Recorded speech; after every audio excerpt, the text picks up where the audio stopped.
We're going to take a look at how it's constructed, why it doesn't work, and also some songs that actually use it specifically in the heavy metal hard rock genre. Hey guys, welcome back the to the Locrian newest episode of Master of the Modes. Today we're going to be taking a look at the Locrian mode, which is the 7th mode of the major scale. So if you're new to modes, let's just give you a little background. The C major scale sounds like this. Alright, now if you go to that 7th note, 1, 2, 3, 4, 5, 6, 7, and replay that scale starting from the 7th note, you get that scale. It's considered to be one of the most ugly, unusable scales in music. However, today we're going to take a look at how it's constructed, why it doesn't work, and also some songs that actually use it specifically in the heavy metal hard rock genre. So let's go through the intervals that make up the Locrian mode. We're going to do B Locrian because we're dealing with the key of C, right? So it's the 7th letter, it's the 7th mode. Let's compare it to B major. Okay, here's B major.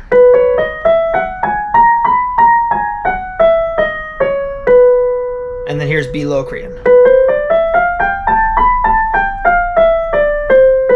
So I don't know if you can tell, but all of those, what would have been sharp notes, have all been dropped by a half step, and they've all been made natural notes. There's a huge diminish in the tones that have been used. So instead of B to C sharp, we now have B to C. So you have a minor second. Instead of the major third, we have a minor third. All right, instead of the, well, we do actually still have the perfect fourth. That is the only interval common between regular B major and B Locrian. Then our 5th is a diminished 5th. So instead of the perfect 5th, we have a diminished 5th. And then instead of the major 6th, we have a minor 6th. And then instead of the major 7, we have a minor 7. And then, of course, we have a half step, or I'm sorry, a whole step between that minor 7 and the octave. So,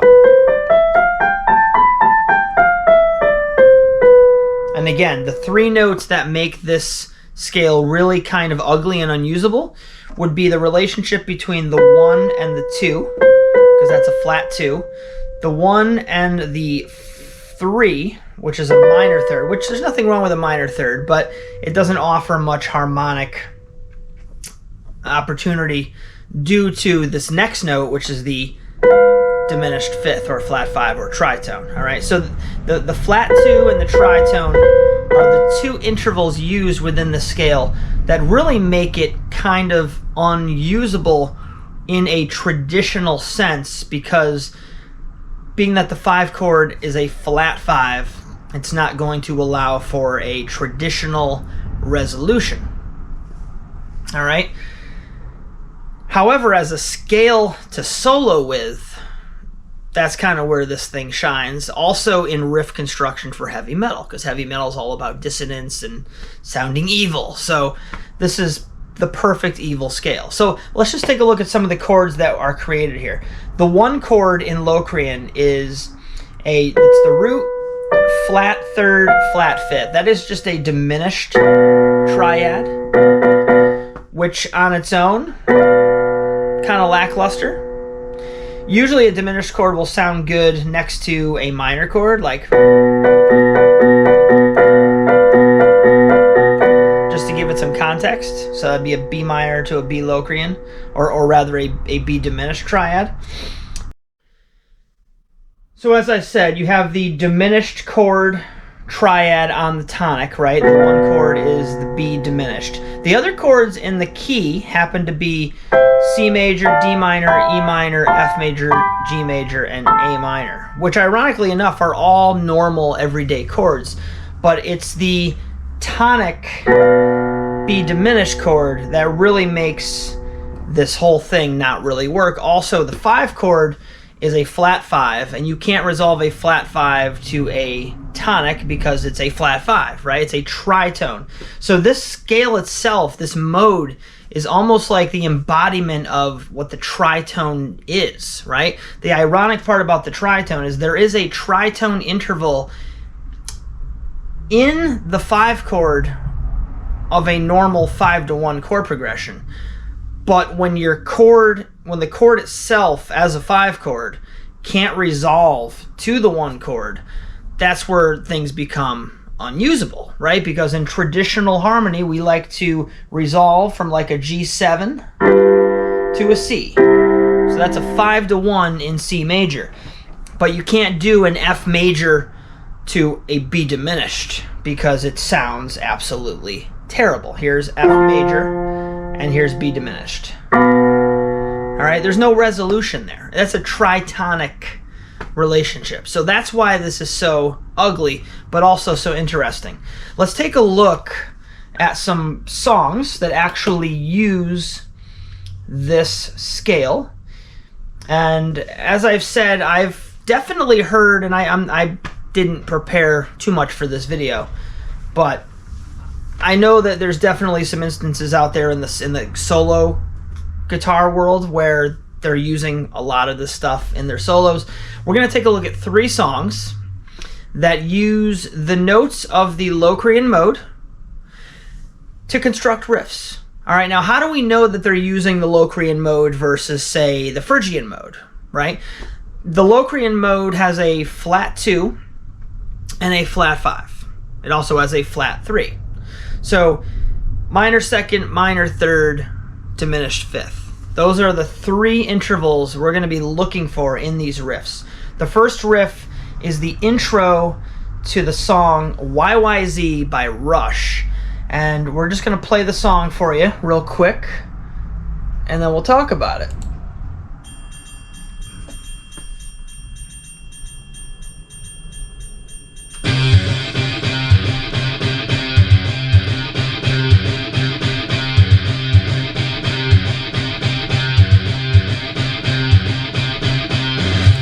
All right, so there's 2 notes going on there at the beginning of YYZ. We have a C as the first note, and then we have an F sharp as the second note. All right, now that is a tritone. Hear that dissonance? That is your tritone. That is essentially, we could say that this is in the key of C Locrian, and we're doing a flat 5 to a 1, right? So that relationship by itself kind of embodies the Locrian mode. There are no minor thirds in that section. It's just the root and the flat 5. And while there are other scales that have a root and flat 5, this one, it's all the information we have, and it's very jarring. It just makes the most sense to think of this as an example of the Locrian mode as it's centered around the tritone itself. Okay? Let's take a look at another example. We're going to go with the song Painkiller by Judas Priest. Let's just take a listen first.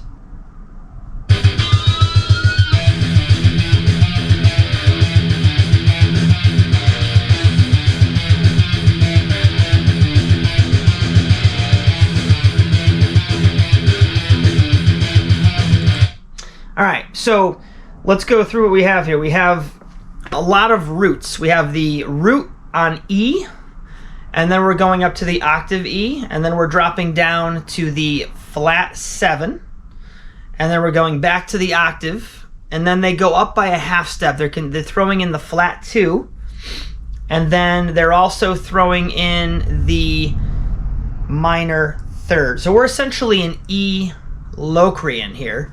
And we're dealing with an E. I'm sorry.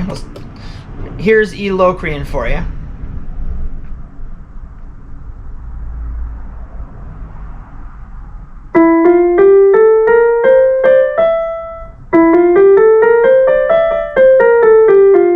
There's E Locrian. They're giving us a lot of E. They're giving us the D. They're giving us the F, which is the flat 2. They're also giving us the G, which is the minor 3rd. So we have the root, the flat 2, the minor 3rd, and the flat 7. And then at the end of that passage, I'm just going to play this again for you. Right there, that is your tritone. Okay, so we have all the color tones of the Locrian mode. We have the flat 2, minor 3rd, and flat 5. So another great example of Locrian. We have one more for you. We're saving the best for last. This is Metallica, Sad But True. And did I find... Oh, here we go. All right, Metallica, Sad But True. Let's take a listen.